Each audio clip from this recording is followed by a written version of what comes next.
1,000 miles may be as close as any pirate ever came to sailing Lake Superior. It is the least likely place anyone would expect to find sunken riches. But 60 feet below the lake's surface is a treasure trove that could be amongst the richest ever discovered. And I'm going out right now, we're going to the water. Scott Mitchin was your typical treasure hunter. A refugee from the cold of Wisconsin, he spent 15 years diving for sunken treasure all over the Caribbean. And although he didn't get rich, he enjoyed every minute of it. Things are rolling real good. People think that you're living high off the hog and sipping Mai Tais under a palm tree, but little do they know that in the treasure hunting business, it's very difficult to convert treasure to cash. So I like to say that I'm rich already because I enjoy what I like to do. I don't need an alarm clock to wake up in the morning. I love getting up and going to where I'm working. Ironically, with all the places Scott has traveled, the greatest treasure he would find was lying at the bottom of the lake, just minutes from where he grew up. He'd been spending the summer in a family cabin by the shore, doing some recreational diving, when he noticed the bottom was littered with hundreds of logs. Curious, Scott asked around. He discovered that 100 years earlier, there was a booming timber industry in northern Wisconsin. These logs were floated down to Lake Superior to the lumber mills that dotted its shoreline. And the holding pond was from the end of the dock here to the furthest point over. So you got acres and acres of wood that sat. And each year, while it was sat soaking, before it could be brought up into the mill to be sawed, a certain percentage would sink. And they didn't worry about a few that went to the bottom because it was much easier just to go to the woods, cut a few more. They thought it was an inexhaustible resource back then. So after 50 years of logs, 10, 20, 30% sinking to the bottom, thousands and literally thousands of logs sank at this mill. Taking a closer look, Scott realized he had stumbled onto the treasure find of a lifetime, a cache of rare and valuable woods, perfectly preserved by the lake's cold water and low oxygen content. This tree was alive 400 or 500 years ago. This tree grew very, very slowly. It grew in a dense canopy with many other virgin trees, and so the amount of growth that it put on from one year to the next was maybe 1/100th of an inch. Hundreds of years of growth making for a dense and beautiful wood, the likes of which are virtually gone from our second growth forests of today. As a kid, of course, I never thought of wood being the treasure that I was going to end up looking for. But the year I decided to bring a few of these up, we found that we were sitting on a gold mine. Okay. Scott found a partner, put on his dive gear, and started raising the logs. It was slow going at first. Some of these logs were up to 40 feet long and weighed nearly 3 tons. When I first started bringing up the logs, I had a kind of a generic budget and used inner tubes. I would take a compressed tank of air down with me and fill up an inner tube. As soon as we got a few investors involved, we graduated to air bags. Using a simple hammer and screw, Scott would then attach his airbag to a log. Air from a compressor inflated the airbag, and the log was pulled to the surface.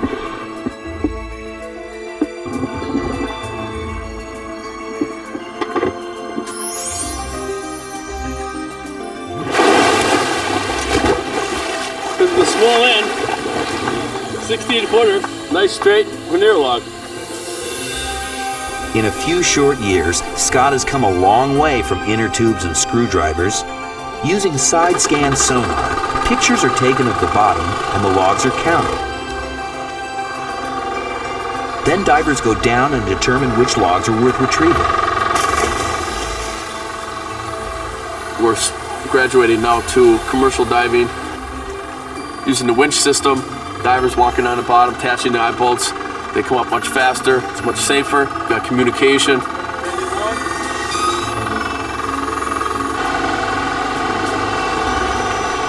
Once the logs have been harvested, they're brought back to Superior's Ashland, Wisconsin headquarters. After it's unloaded, the lumber sits for a day or two until it's ready for the mill. The true excitement comes on the first cut. It's here that Scott sees the quality of the wood and knows whether a log is destined to become fine furniture exquisite wood paneling, or an incredible sounding instrument. These are very rare.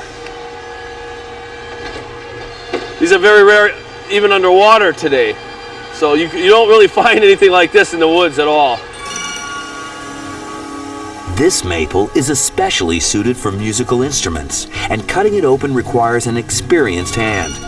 Instrument maker Chris Hinton will make the first cut. It takes a long time to produce this beautiful lumber. This is going to be a dandy. Now let's open her up. What Scott and Chris are hoping to find is a rare, high-quality fiddleback bird's eye grain, which can elevate the value of this single log to about $45,000, or 20 times the value of a fresh-cut maple of the same size.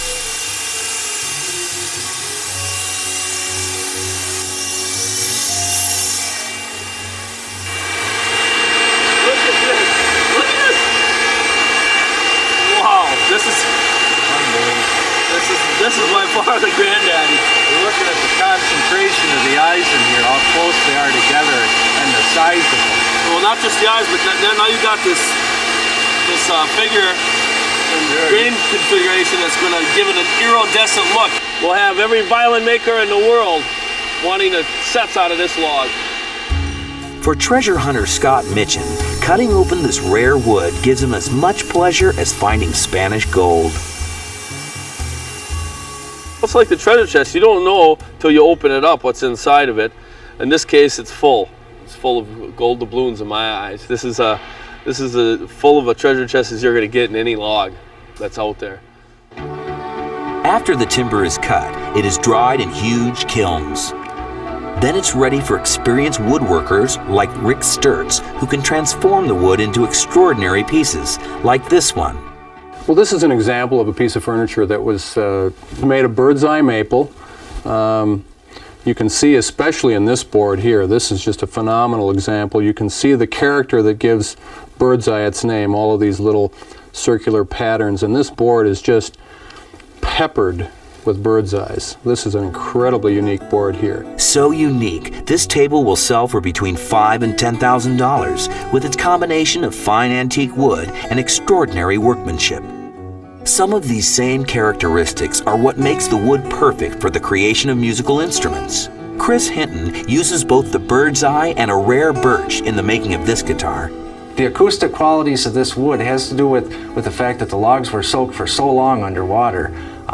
Bacteria will get in there and it'll eat away certain portions of the log that tend to dampen acoustical properties. And we've done extensive studies through the Department of Biochemistry at Texas A&M with electron microscopes and so on, analyzing the wood on a cellular structure. And it seems to be identical to the wood that Stradivarius used 200, 300 years ago. What Stradivarius did to make his wood special was to soak it in water. This was the secret.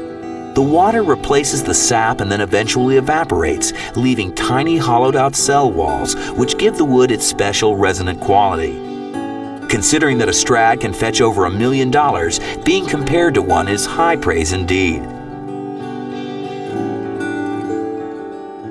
There's been such a great demand. What I thought was going to be a little niche market, a profitable business, but a little niche market has bloomed into an unbelievable demand worldwide. So you're looking at bringing in between 1 million and 3 million board feet a year. By the year 2000, to be a $200 million a year company. So far, individual logs have generated between $1,000 and $50,000 each. And that's a lot of doubloons, even for a guy who's seen many a treasure in his day. I brought up gold statues. I brought up gold coins, bronze statues. I've literally been on priceless treasure. But when it's all said and done, the logs, these wooden sticks down on the bottom I've swam over for years, blows my mind that this was the big treasure all along.